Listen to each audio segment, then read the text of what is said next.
So, ini-start ko si Roll Tacos during 2020. Meron akong restaurant sa Marinduque. And nung time na yon is nag-lockdown. And dahil sarado yung aking restaurant, gusto kong makaka-create ng comeback product that time.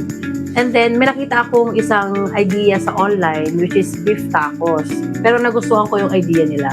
And then, from that time na nakita ko yun sa online, nag-create ako ng sariling version ko. Tinawag ko siyang rolled tacos kasi nga naka-roll siya sa dough. Ako si Mary Claire Limpiada at pakinggan natin ang kwento sa likod ng rolled tacos dito sa Minegosyo. Sa atin, walang ulan na makamipigil sa ating patok na negosyong ito, mga kabarangay. Sigurado matatakap kayo sa ihanda sa atin na Claire at Wesley Vito. Magandang umaga sa inyo, Good guys. morning, mga kabarangay. Grabe! Eto na, rolled tacos! Paano mo naisipan yung rolled tacos? Sino nakaisip sa inyong dalawa? Ako po, Bakit? Ba't mo naisipan na gawing rolled tacos? nag-open po ako. Noong 2020 po, meron akong restaurant na in-open sa Marinduque and nag-lockdown. So eto sabi ko, nung habang sarado yung restaurant ko doon, kailangan ko ng comeback product. And then may nakita po ako sa online na ganitong concept. Pero hindi ko alam kung ano lasa nung sa kanila. Okay. And from there, nag-create ako ng sariling version ko.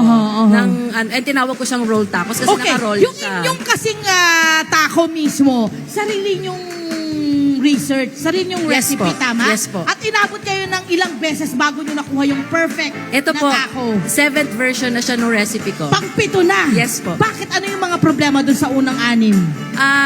Since yung dough niya is talagang homemade, nung una hindi siya nabubuo, nabubutas, kumukunat pag lumalamig. So, through feedbacks ng aming mga customer, nung time na nasa Marinduque ako, inayos ko yung recipe niya hanggang na-come up ko na siya ng perfect state na niya ngayon. Wow, So, ito na to, Miss Lau. Oo, ang alam ko 2,000 daw ang pinuhunan nyo.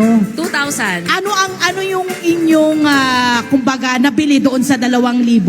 Bumili ako nung time na yun ng karne, ng ground pork, and then umorder ako sa online ng mga herbs. Nag-start ako dati sa third class flour para lang maaral ko yung dough. And from there, after 2 months ng lockdown, nung pagkabukas ko ng June, inintroduce ko na siya sa market agad. Yes! At ano yung mga flavor?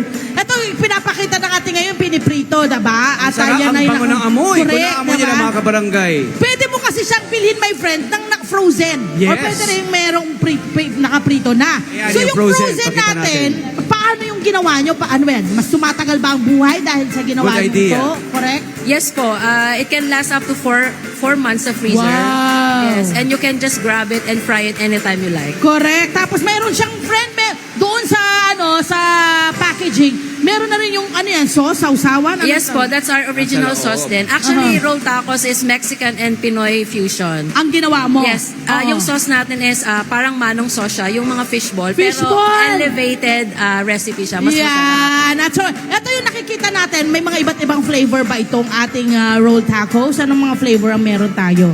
Meron po tayong beef, pork, chicken, and tofu sa mga hindi kumakain ng karne. wow. And meron tayong spicy version. Okay, at may mga at yung inyong yes my friend. Anong pinaka-bestseller? Yes. Anong Our pinakamabenta? bestseller is beef po. Wow. Pero halos lahat naman depende Pwede. na lang sa meat preference. Oo naman. May gulay? Yes may po, gulay. may cabbage po siya. Ang ginagawa nyo ay niluluto nyo muna yung mga karne, ganun ba? Yes Bago po. nyo inirorolyo? Luto na po lahat yung karne niyan. And then, ang niluluto na lang talaga pag bumibili ng frozen is yung dough. Okay. Everything is cooked. Lahat yung recipe nyo rin. Lahat po yan. From sauce, from dough, lahat. Ito ay mula sa Marinduque. Yes. Dapat dinala nyo sa Valenzuela. Yes po. Ano ang mga humble beginning natin sa Marinduque? Paano ito nagsimula roon?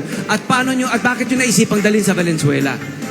Actually, nung nag-start po ako noon is 50 pieces a day lang yung kaya ko. Kasi medyo matrabaho talaga kasi Baka siya naman. mag-isa.